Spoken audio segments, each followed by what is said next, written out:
오늘 하나님께서 우리에게 주신 말씀은 마가복음 6장 1절에서 13절, 마가복음 6장 1절에서 13절 말씀입니다. 신약 성경 62면입니다. 제가 봉독해 드리도록 하겠습니다. 예수께서 거기를 떠나사 고향으로 가시니 제자들도 따르니라. 안식일이 되어 회당에서 가르치시니 많은 사람이 듣고 놀라 이르되 이 사람이 어디서 이런 것을 얻었느냐? 이 사람이 받은 지혜와 그 손으로 이루어지는 이런 권능이 어찌 됨이냐? 이 사람이 마리아의 아들 목수가 아니냐? 야고보와 요셉과 유다와 시몬의 형제가 아니냐? 그 누이들이 우리와 함께 여기 있지 아니하냐? 하고 예수를 배척한지라. 예수께서 그들에게 이르시되 선지자가 자기 고향과 자기 친척과 자기 집 이외에서는 존경을 받지 못함이 없느니라 하시며 거기서는 아무 권능도 행하실 수 없어 다만 소수의 병자에게 안수하여 고치실 뿐이었고 그들이 믿지 않음을 이상히 여기셨더라. 이에 모든 촌에 두루 다니시며 가르치시더라. 12 제자를 부르사 둘씩 보내시며 더러운 귀신을 제어하는 권능을 주시고 명하시되 여행을 위하여 지팡이 외에는 양식이나 배낭이나 전대의 돈이나 아무것도 가지지 말며 신만 신고 두 벌 옷도 입지 말라 하시고 또 이르시되 어디서든지 누구의 집에 들어가거든 그곳을 떠나기까지 거기 유하라. 어느 곳에서든지 너희를 용접하지 아니하고 너희의 말을 듣지도 아니하거든 거기서 나갈 때에 발 아래 먼지를 떨어버려 그들에게 증거를 삼으라 하시니 제자들이 나가서 회개하라 전파하고 많은 귀신을 쫓아내며 많은 병자에게 기름을 발라 고치더라. 아멘.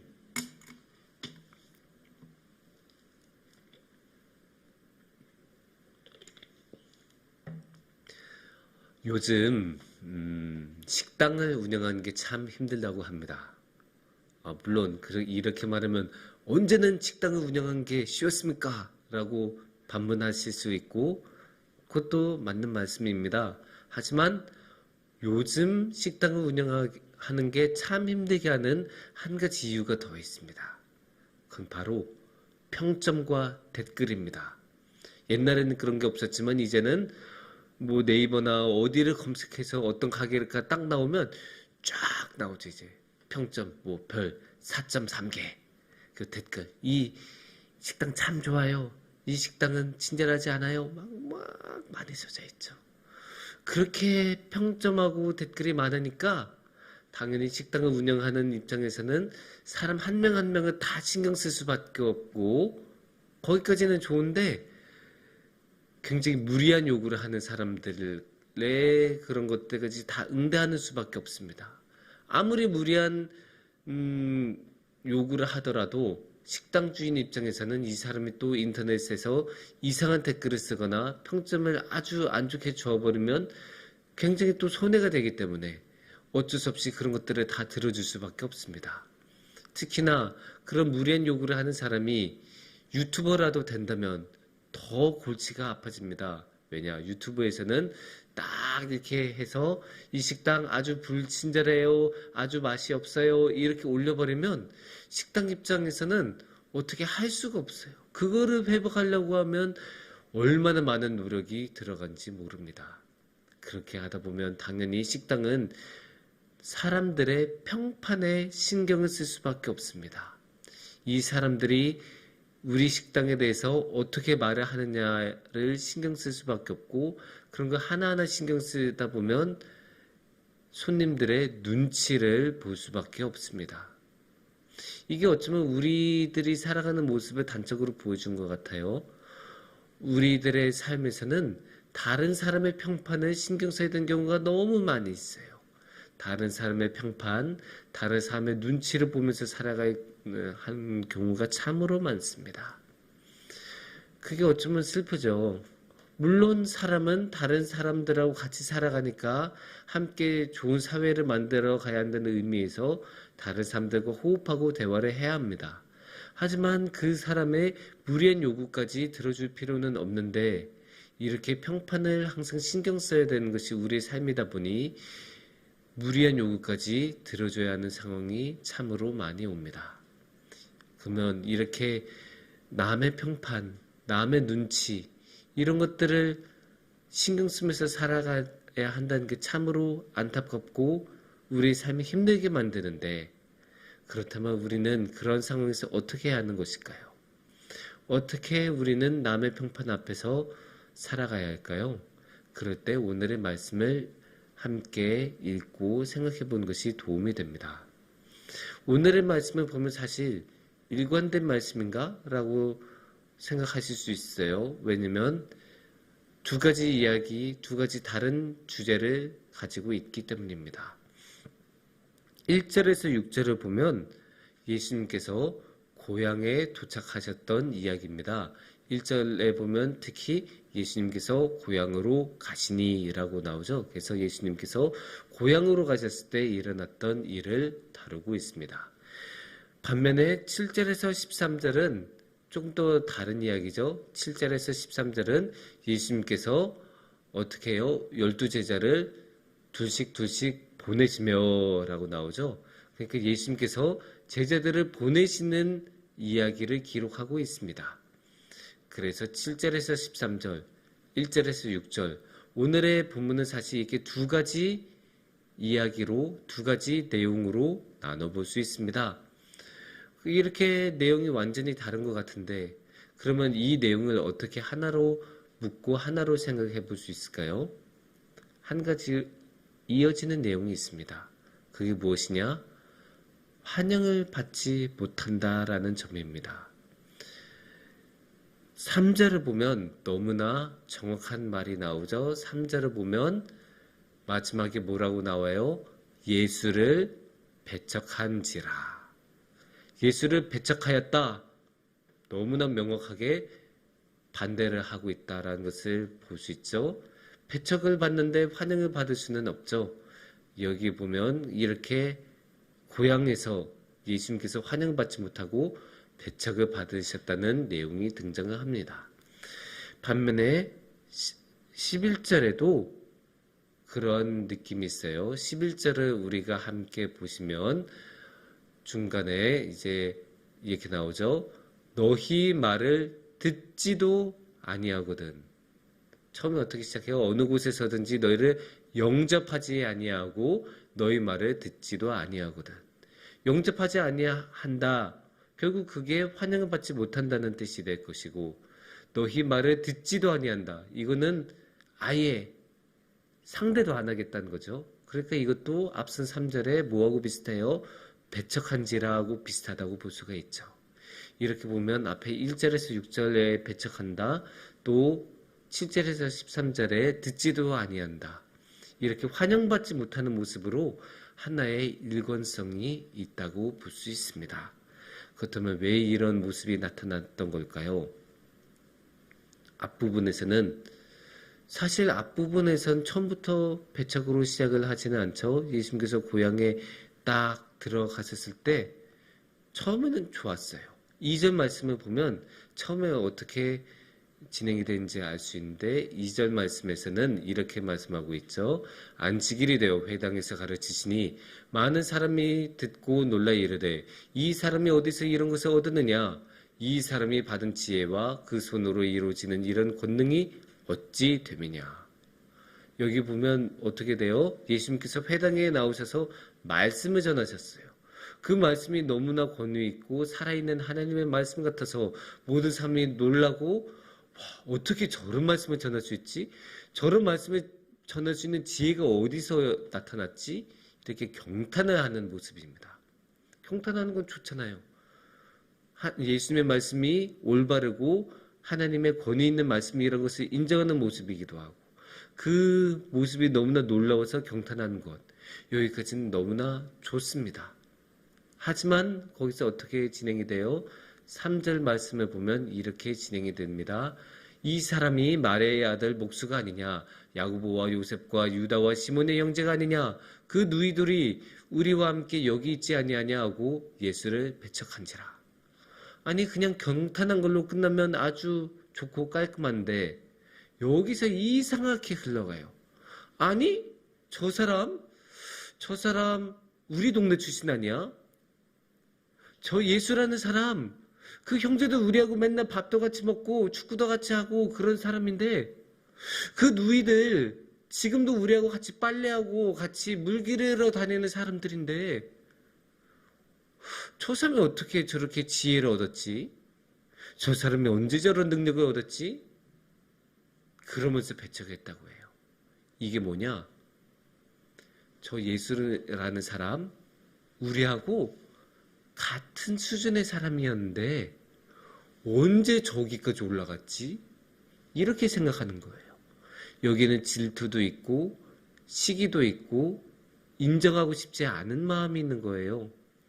아니 맨날 나하고 같이 초등학교 때 밥 먹고 같이 학교 다니고 같이 놀았던 친구가 어느새 나보다 공부를 훨씬 잘해서 나는 겨우 지금 대학교 갈까 말까 했는데 저 친구는 서울대 이제 들어가게 생겼어요. 그러면 이 우정이 아주 잘 유지된 경우도 있지만 질투와 시기심으로 변해서 거리가 멀어지는 경우도 있고 처음에 대학 다닐 때는 같이 평범하게 자취도 같이 하고 밥도 같이 먹고 했던 친구가 졸업하고 나서 나는 겨우 회사를 들어갈까 말까 하는데 이 사람은 이미 돈을 이만큼 벌었어요.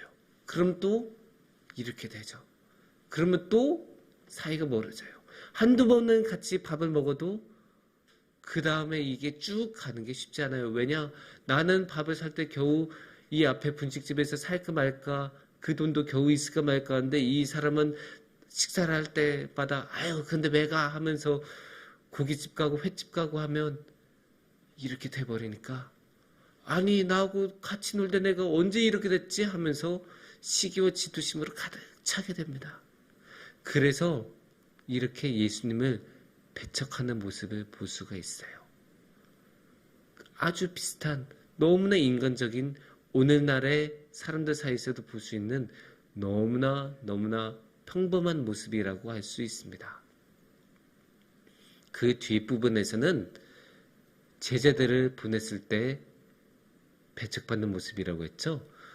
그런 일들은 왜 일어날까요? 우리가 한번 같이 10절을 이제 보실게요. 10절을 우리가 보면 또 이르시되 어디서든지 누구의 집에 들어가거든 그곳을 떠나기까지 거기 유하라. 그러니까 이게 제자들이 가서 단순하게 말씀을 전하러 간 게 아니에요. 옛날에는 이 예수님이 사시던 그 시대에는 그 유목민의 습관이 남아있어서 딱 가면 이제 응대를 해주고 손님으로 맞이해줘야 돼요.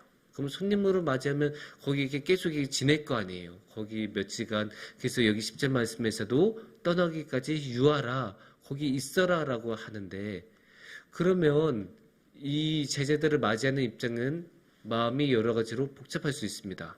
아니 지금 당장 내 새끼 밥 먹이기도 힘든데 저 사람들을 언제 먹여 살려?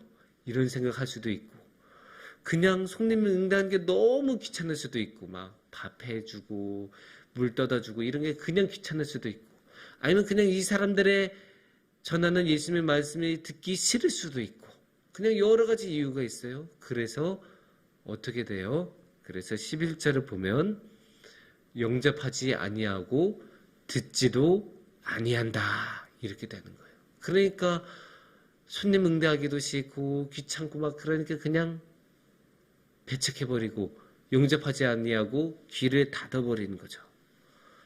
이렇게 제자들도 배척을 받을 수 있다는 것을 예수님은 너무나 잘 알고 계셔서 이미 이런 경고의 말씀, 그럴 때는 이렇게 해라라는 권고의 말씀을 예수님께서는 해주고 계십니다. 그러면 이런 상황에서 이렇게 환영을 받지 못하는 두 가지 상황을 우리가 보고 있는데 그럴 때에 어떻게 진행이 될까요? 예수님께서는 아주 중요한 모습을 보여주십니다. 예수님께서는 매달리지 않으십니다. 4절 말씀을 보시면 이렇게 진행이 되죠. 예수께서 그들에게 이르시되 선지자가 자기 고향과 자기 친척과 자기 집 외에서는 존경을 받지 못함이 없느니라 하시며 이게 뭘까요? 원래 선지자는 자기 고향에서는 환영받지 못하는 법이야. 이미 예수님을 알고 초연하세요. 그냥 상황 분석, 원인 분석까지 다 되셨어요. 그게 무슨 말이냐? 예수님께서 집착하지 않으신다는 거죠. 사람들의 이 환심을 받으려고 막 어떻게 막 이렇게 하고 빌어보고 막 이런 거를 안 하신다는 거예요. 막 뇌물 주고 환대를 받으려고 대접하고 이런 거 안 하세요. 그런 비슷한 게 뒤에 제자들에게 권고하는 말씀에도 나와요. 다시 한번 우리가 11절을 볼 텐데 11절 후반부를 보면 이렇게 해요. 거기서 나갈 때에 발 아래 먼지를 떨어버려 그들에게 증거를 삼으라 하시니. 그러니까 너희가 간 그 집이 너희를 영접하지도 않고 말을 듣지도 않으면 그냥 나가라. 나가라해서 발을 털고 그냥 나와라. 거기서 더 할 거 없다. 그렇게 말씀하시는 거예요. 그냥 자리 털고 일어나고 끝. 그걸로 됐으니까 집착하지 말고 신경 쓰지 말아라. 이렇게 말씀하시는 거예요. 제자들한테도 그렇게 권고를 하고 계세요. 거기에는 이렇게 예수님께서 사람들에게 집착하지 말라고 하는 이유가 있습니다. 그게 뭘까요? 그게 12절 말씀을 보면 참고가 돼요. 제자들이 나가서 회개하라 전파하고, 여기에 중심이 있어요. 회개하라 전파하고. 이 말씀을 보면 마가복음 1장의 말씀이 떠올라요. 하나님 나라를 전파하고 회개하고 하나님 나라가 가까이 왔으니 회개하라 라는 말씀이 있었잖아요. 그 말씀이 생각나죠. 그러니까 중요한 게 여기서는 그 말씀을 듣는 사람들도 중요하지만 결국 핵심은 누가 중요해요? 하나님. 하나님을 따라 회개하고 그 누구를 전파하는 거겠어요? 하나님을 전파하고 하나님의 나라를 전파하는 것입니다. 그러니까 여기서 중요한 거는 사람이 아니에요. 우리가 사람의 마음을 얻는 게 중요한 게 아니고 무게는 어디에 실려 있습니까? 하나님한테 실려 있어요. 그러니까 하나님이 중요한 거지 사람이 중요한 게 아니에요. 하나님의 뜻대로 하는 게 중요한 거지 사람의 뜻이 중요한 게 아니고 하나님께서 원하신 대로 하는 게 중요하지 사람이 원한 대로 하는 것이 중요하지 않습니다. 그러니까 사람의 환심을 살 필요가 없고 사람에게 집착을 할 필요가 없어요. 물론 이 하나님의 뜻을 사람들에게 전해야 되고 하나님의 뜻을 사람들이 받도록 하는 것은 중요한데 어디까지 중요한 것은 하나님의 뜻인 거지 사람의 뜻이 중요한 게 아니고 사람이 원하는 대로 해준 것이 중요한 게 아닙니다. 그래서 사람에게 집착할 필요가 없습니다. 그래서 하나님만 바라보고 나아가면 됩니다. 우리가 살아갈 때는 다른 사람들과 함께 살아가기 때문에 물론 항상 다른 사람들과 대화를 해야 돼요. 그렇게 대화를 하다 보면 나만 고집 부릴 수도 없고 그렇다고 다른 사람들한테 휘둘려서도 안 돼요. 우리는 살아가면서 이 균형을 항상 맞춰가면서 살아가야 되는데 그 균형을 맞추는 게 항상 쉬운 것은 아닙니다. 하지만 그 균형을 맞추는 한 가지 방법이 있어요. 오늘의 말씀을 기억해서 하나님의 말씀, 하나님을 전파하고 회개하라라고 말한 것. 그러니까 하나님의 뜻에 집중을 하다 보면 자연스럽게 내 뜻이나 다른 사람의 뜻에 집중하거나 휘둘리거나 고집한 것이 아니라 하나님 말씀에 뿌리를 받고 굳게 잡고 나아갈 수 있습니다. 이렇게 우리 모두 함께 굳게 나아가고 하나님만 따르는 우리들이 되었으면 좋겠습니다. 담임 목사님께서 기도해 주시고 축도해 주시겠습니다.